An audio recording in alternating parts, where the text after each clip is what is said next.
تو یودھا میں سے مرد خدا ہے، تو تھکا ہوا لگ رہا ہے، میرے ساتھ میرے گھر آؤ تو میں تمہیں کھانے پینے کے لیے کچھ دیتا ہوں۔ میں یہ نہیں کر سکتا، خداوند نے فرمایا تھا کہ اس جگہ پر کچھ کھانا پینا نہیں ہے، لیکن تو دیکھ رہا ہے کہ میں بھی تیری طرح ایک نبی ہوں۔ اور صبح سویرے یہوہ کے ایک فرشتے نے میرے ساتھ بات کی اور مجھے بتایا کہ میں تجھے کھلانے پلانے کے لیے اپنے گھر لے کر آؤں۔ خداوند تیرا شکر ہے، میں بہت پیاسا ہوں۔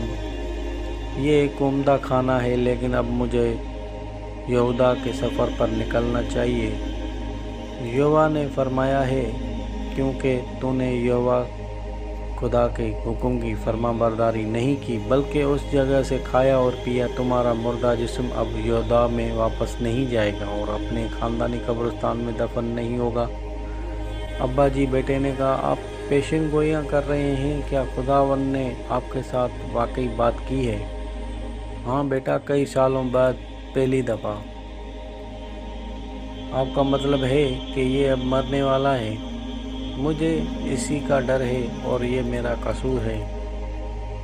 نبی اس مقام سے دکھی دل کے ساتھ روانہ ہوا، اور وہ جانتا تھا کہ خداوند ہمیشہ اپنی باتوں کا پاس رکھتا ہے۔ وہ جانتا تھا کہ وہ مر جائے گا، لیکن اسے اتنی جلدی یا اس طرح ہونے کی امید ہرگز نہیں تھی۔ ایک اچانک پہاڑی سے شیر نکلا اور اس پہ دہاڑ پڑا۔ ہائے! پھر لوگ وہ یہوذا کے قبیلے کا نبی ہے دیکھنے آئے۔ میں نے اس طرح کی چیز پہلے کبھی نہیں دیکھی۔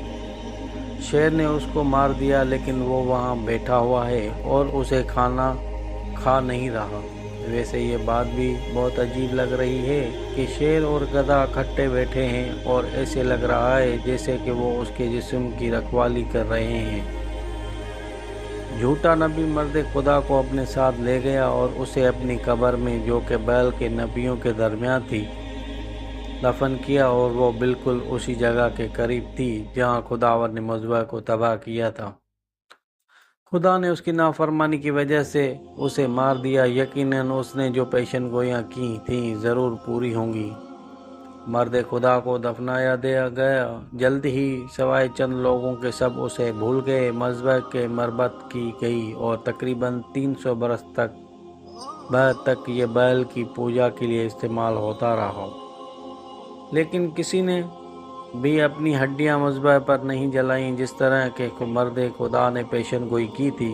300 برس بعد ایک بادشاہ جس کا نام یوسیہ تھا نے یہودہ کا تخت سنبھال لیا۔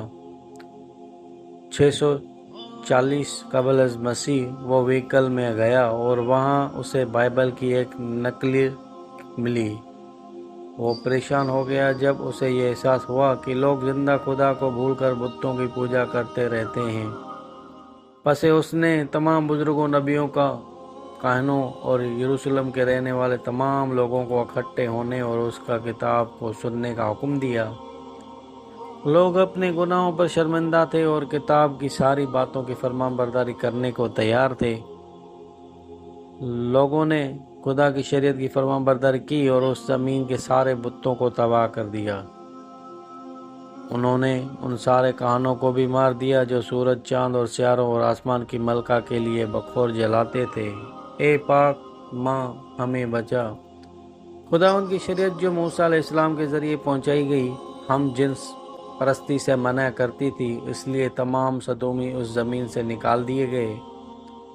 ناقابل برداشت جھٹکے، انہوں نے وہ ساری زمین ان سب لوگوں سے پاک صاف کی جو شیطانی روحوں اور جادوگروں سے مشورے لیتے تھے۔ اس کا شیشے کا گولا توڑ دو اور گھر کو آگ لگا دو۔ یوسیہ اسی اونچے مقام پر گیا جہاں نبی کی یربعام کے ساتھ، جو 300 برس پہلے بادشاہ تھا، ملاقات ہوئی۔ انہوں نے مذبح کو ڈھایا اور سارے بت توڑ دیے اور درختوں کو کاٹ کر پیسا اور اس کا صفوف بنا دیا۔ ایک خدا کے علاوہ کوئی اور نہیں، اور اس کی پرستش مورتوں کی صورت میں نہیں کی جا سکتی۔ ان جھوٹے کاہنوں نے لوگوں کو یہوہ سے دور کر دیا ہے۔ تمہیں ضرور مرنا چاہیے۔ ایک دفعہ پھر مذبح کو وقف کیا گیا اور اس کے اوپر راکھ چھڑکی گئی۔